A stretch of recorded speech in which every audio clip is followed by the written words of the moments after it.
Hello, this is Rajshree Agarwal at the Ed Snyder Center for Enterprise and Markets at the Robert H. Smith School of Business, University of Maryland. And I'm particularly pleased to introduce our guest today. Dr. Rafaella Sadun is at Harvard Business School in the strategy department, and she's been doing some really interesting work as it relates to management, technology, healthcare, across different countries' contexts and across firms. Thank you, Rafaella, for joining us today. Thank you for having me here. So, would you describe for our audience some of the research that you do? Why is it that you focused on these research questions, and what do you think are some really interesting facts that have come out of them? Sure. So the underlying premise of my research is really this basic finding in strategy, in economics, of persistent and significant differences in the performance and especially in the productivity of organizations, even within the very narrowly defined industries and countries. So we look at a very specific industry, we find that there are firms that behave very differently. Mm-hmm. Some are very productive, some not productive at all. Mm-hmm. And fundamentally, for a long time, we treated this heterogeneity in the performance of these firms as a black box. Mm-hmm. We acknowledged that it was there. This is something that has been acknowledged many years mm-hmm. ago. Mm-hmm. I think from the very first census mm-hmm. of the U.S., in the U.S. mm-hmm. economy. But for a long time, we were not able to really measure yes. what was going behind the scenes. So what I've been doing over the past few years is helping also with teams of other people. We try to build evidence and we try to open this black box, trying to understand what's happening within firms. Mm-hmm. And this is really what fascinates me, mm-hmm. understanding the reasons for these persistent productivity differences across firms around the world. Mm-hmm. So it's fascinating, as an economist myself, one of the things that and even in strategy, we end up focusing quite a bit on capabilities and measuring differences in technology, for instance. But some of the things that you've been talking about come back to a very soft element of what firms do, and that's culture. You in particular have been focusing on differences in culture as a defining factor across firms. Could you elaborate a little bit more on that? Yeah, sure. So I'd say the premise to culture, before even getting a culture, a lot of what my research is showing is that the differences across firms can be related to very specific differences in the type of processes that organizations adopt. So I do a lot of work in terms of management practices, for example, mm-hmm. and you find once you really take the effort to measure what firms do, you find that there are certain firms, for example, that are very meritocratic mm-hmm. in the way they treat their people. They mm-hmm. reward talent, and mm-hmm. they're equally mm-hmm. Careful in making sure that underperformance is at least acknowledged mm-hmm. and addressed. And there are other firms that are much less proactive mm-hmm. in rewarding talented employees. So that is a difference in management practices mm-hmm. that you observe in the mm-hmm. firm. And I think to some extent that type of difference mm-hmm. can be related back to culture. Mm-hmm. So Rafaella, you just talked about how management practices relate to culture. Yeah. Could you elaborate a little bit more on how firms build their culture off of their management practices that either recognize and reward merit or perhaps don't measure it at all? Yeah, so one of the stylized facts that is emerging from this massive data collection that I've been part of, where we've interviewed more than 15 manufacturing firms in 34 countries. So that's the type of sample that we're talking about. What you observe is that there are certain firms, as I was explaining before, that are very proactive in rewarding merit, other firms that are much more inclined to instead promote tenure. So where do these differences come from? This is the big question. We find that these differences relate to performance. So it appears that firms that adopt these more meritocratic practices systematically do better in terms of performance, growth, profitability, and yet we observe a lot of heterogeneity still. So where does this come from? So the deep puzzle here is, why is it that in some organizations these meritocratic practices are adopted, in others they're not? I think fundamentally this comes down to the fact that these practices are not light switches. So what does it take for a firm to be able, as a system, as a a collection of individuals, to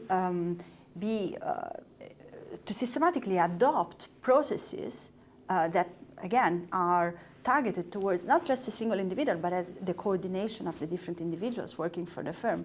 If you think about it, the adoption of these practices requires a fundamental level of belief that these practices are needed, that they're beneficial, and also to some extent an agreement that the people that follow these practices are going to be rewarded. And to me, that is creating that type of environment where you have a common set of beliefs in something is really what culture is. It's not easy to do. So building on this, wouldn't somebody then say that a culture that rewards merit all the time also creates a lot of competition among the people that are working in the organization? And yes, they may get a lot of money and they may be rewarded in terms of performance and productivity, but this is not really a nice place to work with. Yes, I think this is a very interesting question, and I think that fundamentally behind this question there might be, it's important to qualify what being a meritocratic organization is. Being a meritocratic organization doesn't necessarily mean that you are going to put your employees one against each other. To the contrary, I think anecdotally you find that organizations that are more proactive in rewarding merit will also tend to create merit not just for the single individual, but for the collective, for the team of people that are behind the performance.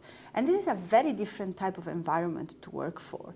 I'm thinking about companies, for example, such as Harry Schein. It's a big distributor of medical supplies. Danaher, a completely different set of, it's a completely different organization that works in manufacturing.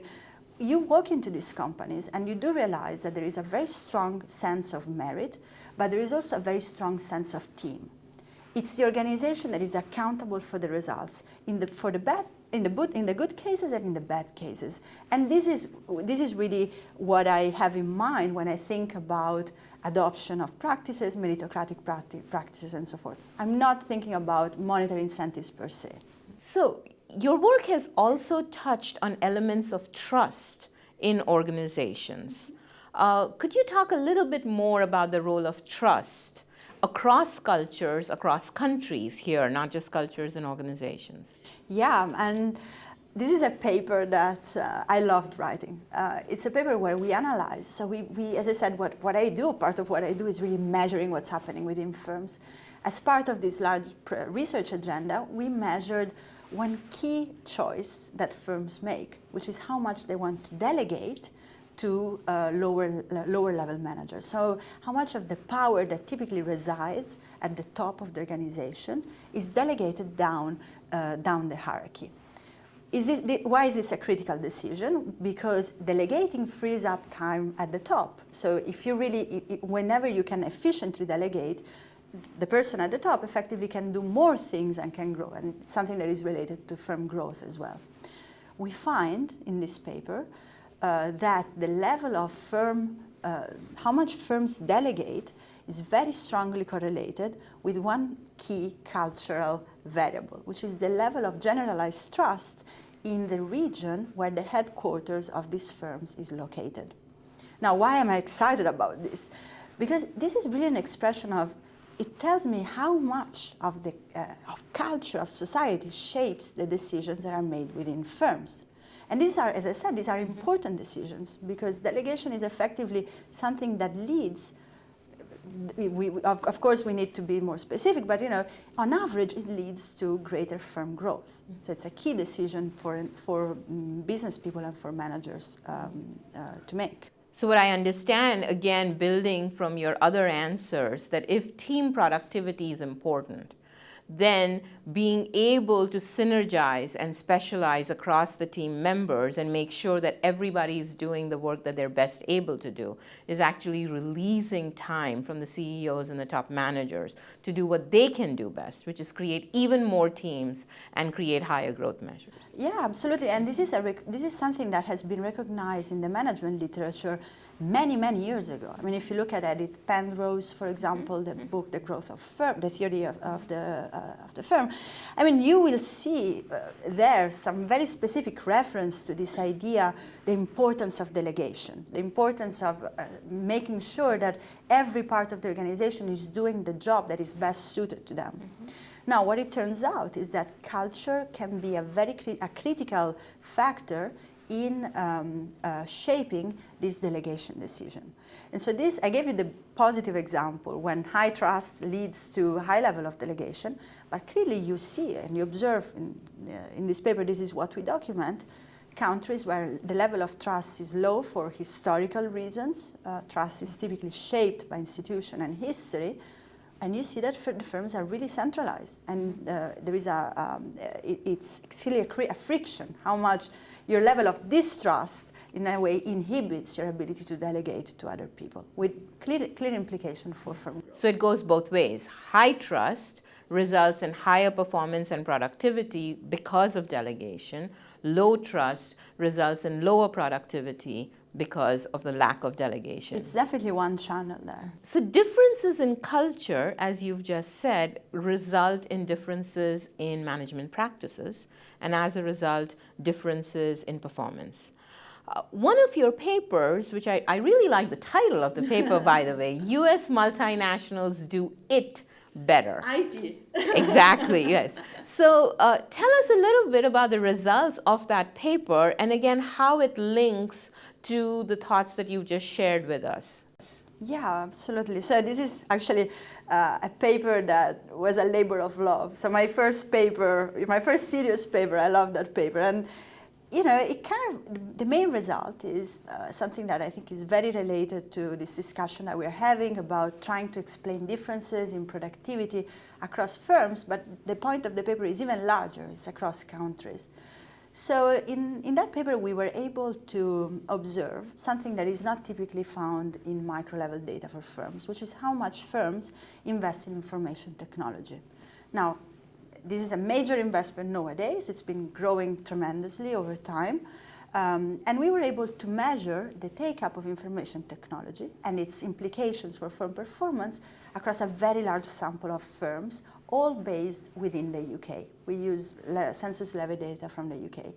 And what we found was really something that I think was a new finding in the literature, which is that firms that were owned, located in the UK, but owned by American multinationals, invested much more in IT than comparable firms, either domestic, so non multinationals, or other types of multinational firms, other nationalities. And when you look at the productivity, you find that not only US firms invest more in IT, but they also get much more in terms of productivity from their IT investments. Now, you think about it, this is puzzling. This is puzzling because you buy computers on the common market. There is nothing that is, we were talking about a general purpose technology. Why is it that you plug a computer in a US multinational and it's very productive, and you plug it in a Swedish multinational or a UK multinational and it's not as productive?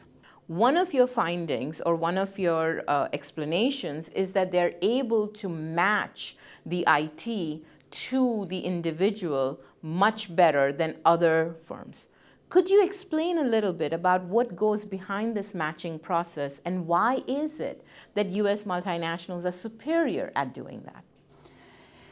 Okay, so let me tackle the first part of your question first. So why is this matching process important? Fundamentally, you have to think about what introducing this new technology does to the quality and the amount of information that the firm receives. Once firms started using computers, the amount of information expanded incredibly. And also the quality of information changed. You could understand much better about certain processes and certain parts of the life of the firm that were previously unknown. So it's very important that this new amount of information is matched to the right skills and to the right people. Now, it turns out that the ability to change the way things were done before is very different across different firms. And in particular, what we document in the paper is that US multinationals were able to be more flexible in reshuffling the tasks and the type of people that were dealing with this new, better and greater amount of information. So building on US firms being more flexible in their ability to match people with tasks, what aspects of US firms' culture enables them to be flexible? Okay, so this is a really, it's a tough question, right? Because now I've been, we are talking about country level differences, how country level differences impact firm level differences. I have some speculation here that, I think it would be very nice to be able to test with the data. In part, we do that in the papers. I think one critical aspect that you have to think about when you compare the US market relative to other countries in Europe, but for example, even in India or developing countries, is the flexibility of the labor market. So the type of hurdles that firms in certain countries have to go through when they even want to change the mentions, the type of tasks that are formally assigned to the different employees are enormous. In certain countries, in order to make these changes, it requires a lengthy negotiation. In part, this is also related to the relationship with the unions. In part, it's related again to cultural issues. But it's clear that the regulatory environment plays a big role in explaining these differences in the management of people and again the flexibility that we were discussing earlier. You talked a little bit about the fact that countries differ because of their regulatory environment in their labor markets and the, if I may say, the mobility of people across firms, which of course can act as a disciplining mechanism for firms in the US that are not practicing merit-based promotion practices. Would that be one of the factors that you might think also attributes to these differences? I think potentially that could be a very interesting channel through which this plays out. I think I haven't done empirical work on that specifically, so I'm hesitant to. Yes. But I think that conceptually this is competition for employees. It's clearly an important incentive for firms to be more proactive in retaining their best employees and rewarding them for their merit. So Rafaella, as it relates to your research on management practices, you've started to pay some attention to CEOs and how they spend their time. Could you talk a little bit about how CEOs spend their time and what do they give attention to? Sure. So this is a project, it's called officially the Executive Time Use Project, where we actually went out and measured the use of time of large samples of CEOs, representative sample of CEOs across countries. What is coming out of this data is fascinating. What we observe is a lot of heterogeneity again in what CEOs do. And we find that there are some CEOs that for the length of time that we talked to them and got information on single activities that they did, very much outward oriented. These are the CEOs that can be called the ambassadors for the firms. And at the same time, we see that, again, even within the same industry and within the same country, you see CEOs that are much more inward oriented. So instead of spending time outside, they spend most of their time interacting with their own employees. Within the inward oriented, again, differences. You see what I call the micromanagers, so the inward oriented that spend a lot of time dealing with nitty-gritty production issues, and other people that instead are more what I would call the delegators. So they pay a lot of attention to their own employees, but these are typically employees at the top of the organization, and they coordinate across different functions. So are you able to see any differences in performance across the three types of CEOs? Yes, and this is where things get really exciting, and it's something that we are studying now. When you look at the correlation between these different styles and firm performance, you find that systematically firm CEOs that spend more time inside the organization, and especially the ones that spend more time coordinating, if you think about it, is really the job of the CEO in a sense, right? They are the ones that are associated with firms that have higher productivity, higher growth, and higher profitability. why is this interesting? Because this is, I think, is telling something about how firms, again, coordinate, how firms are able to bring their employees within a common set of beliefs, and how they bring them to, again, to believe in behaving in a way that is productive for the firm, that is beneficial to the firm. It's very important that I think that this is mediated by the physical presence of the CEO. The attention of the CEO is critical in this. You know, when we talk about strategy and strategic management in our courses, much of our time is spent about talking about how CEOs and top management teams think about new products and their capabilities and how to match the product market opportunities with the capabilities that the firm has. But when I'm listening to you, I get the impression that the job of a CEO is not so much thinking in terms of this match as much as leadership of people. In some sense, this goes to much more of an organizational behavior, almost psychological research on what are some of the characteristics of CEOs that make them better versus less good leaders of people. Could you comment on this? I think this is a really, really interesting question. In my view, what we are doing is we are creating an artificial separation between the strategic elements of the job of a CEO and the more, as you were saying, behavioral, organizational behavioral elements, the management of people, the coordination. There is no substitution between these two things. The job of the CEO is not just one of the two. I think it's actually the combination of the two. And this is why it's so difficult to be an effective CEO, because you have to be a thinker, but you also have to be, if you like, a priest. You have to bring people to believe in what you believe. And so without your presence, my view is that it's very difficult to create this common view within the firm. So Rafaella, much of your recent research has focused on the healthcare sector specifically and the use of management practices in there. What are some of the interesting findings there? So your question is, what do we find? How does management matter in healthcare? And indeed, what we are finding is that it does. So we are observing, I can summarize this research into 2 points. The first point is that as much as you find differences in management in the private sector, manufacturing or retail, you find a lot of heterogeneity also within healthcare. I'm talking about acute care hospitals here, very important organizations within healthcare. You will have hospitals that are run like clockwork, they are lean, they monitor what's happening, they're very good in making sure that people are promoted and according to their merit, not according to their tenure, for example. And there are other organizations that are appalling. I mean, there are certain hospitals where you would never want to be a patient. You realize that there is very little monitoring. Nobody really knows what's happening, and it's kind of scary because some of the underperformance that is not monitored and not addressed can lead to very serious implications for quality of care that is provided. So first of all, heterogeneity, and second, heterogeneity that matters. So you find that there is a systematic correlation between how well managed the hospital is and key quality of care outcomes. For example, mortality rates from people that have been hit by a heart attack.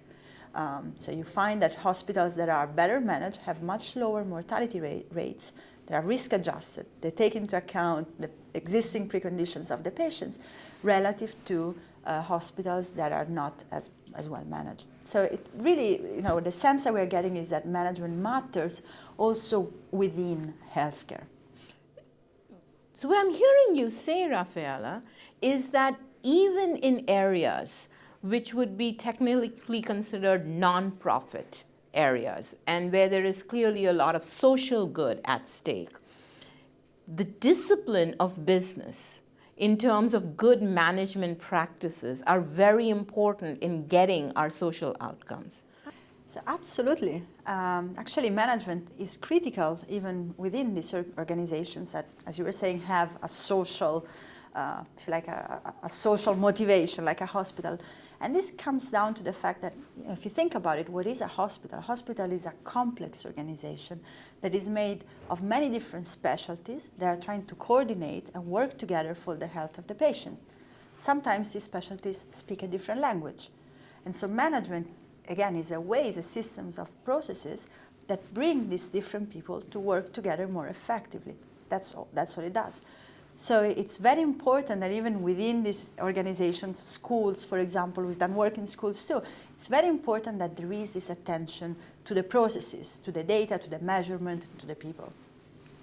So what you're saying is that the discipline of business is important regardless of what the goal and the mission of the organization is.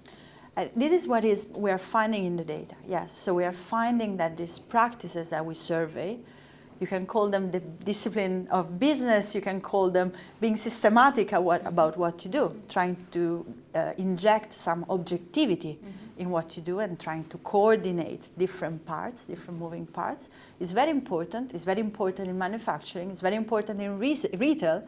People are looking at universities. It's very important within universities. I've done work in high schools, in hospitals. So it's really what is coming out of this empirical work that we're doing.